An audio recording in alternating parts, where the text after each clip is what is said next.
asked me to be her maid of honor, I was delighted. To be honest, I was also a bit stressed about the speech.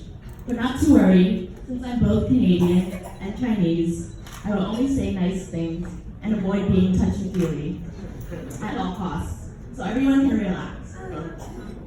Xing and I met 5 years ago at Harvard's Graduate School of Design, and we have been friends since day one. We share many things in common, such as a habit of always having snacks at our desks, overlapping Chinese culture, and having fathers that are in the arts. So let's get to the fun part, shall we? Part 1, is love irrational? Xing and Ye are complementary. Some might even say they're perfect for each other, because Xing is emotional and Ye is logical. Irrational and rational, a perfect combination. They met at Harvard, and we know they secretly love being nerdy, so I'm going to explain their love through the lens of neuroscience.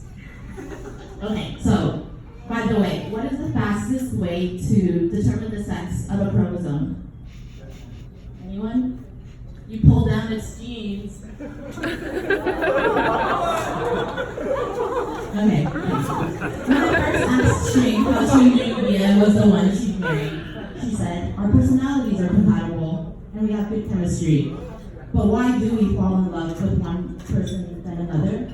I reckon it's in part due to cultural reasons and a bit of chemistry.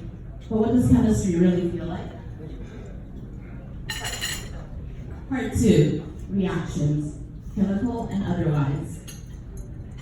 Xing fell in love with Ye because their personalities are compatible. But what does compatibility look like in rational terms?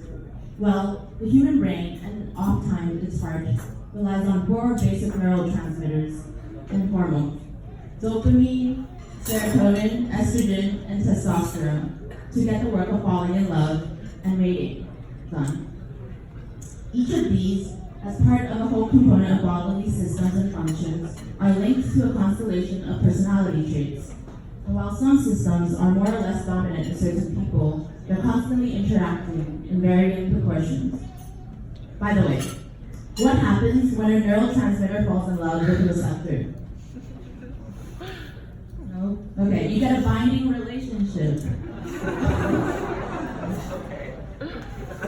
So, Xing is more expressive of the traits that are dopamine and estrogen at their core.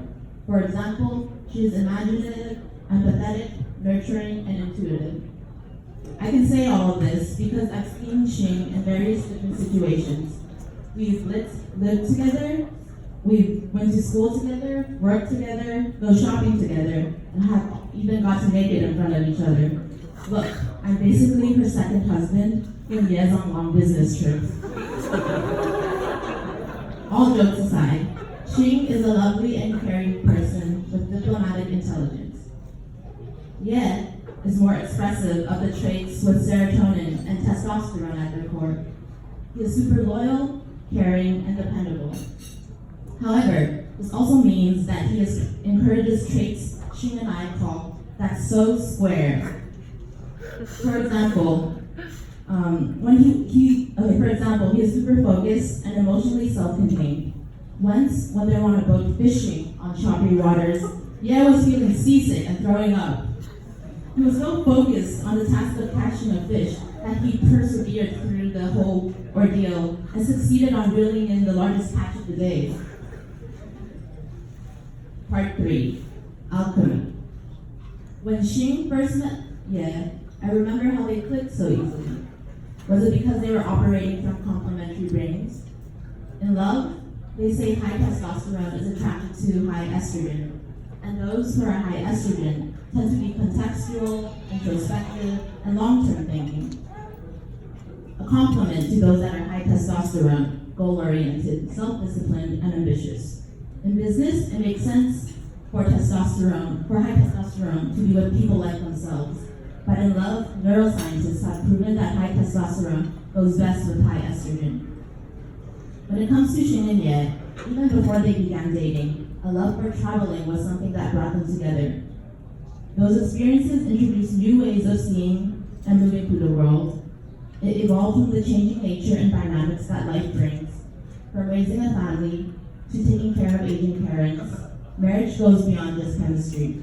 It is dynamic alchemy between two people who are willing to negotiate constantly. So, from being classmates at Harvard and now to working at Sasaki together, and asking her to get married, I've seen her grow from a smart, hardworking, and optimistic girl to a well-rounded, responsible, and independent woman. Shing has always reminded me of the importance of family, and especially on respecting your parents. And so I want to end by thanking all the parents who sacrificed so much in order to give us this most honorable and privileged life. I'm so happy to have shared this journey with Shing and can't wait to celebrate the next stage of her life with her. Thank you.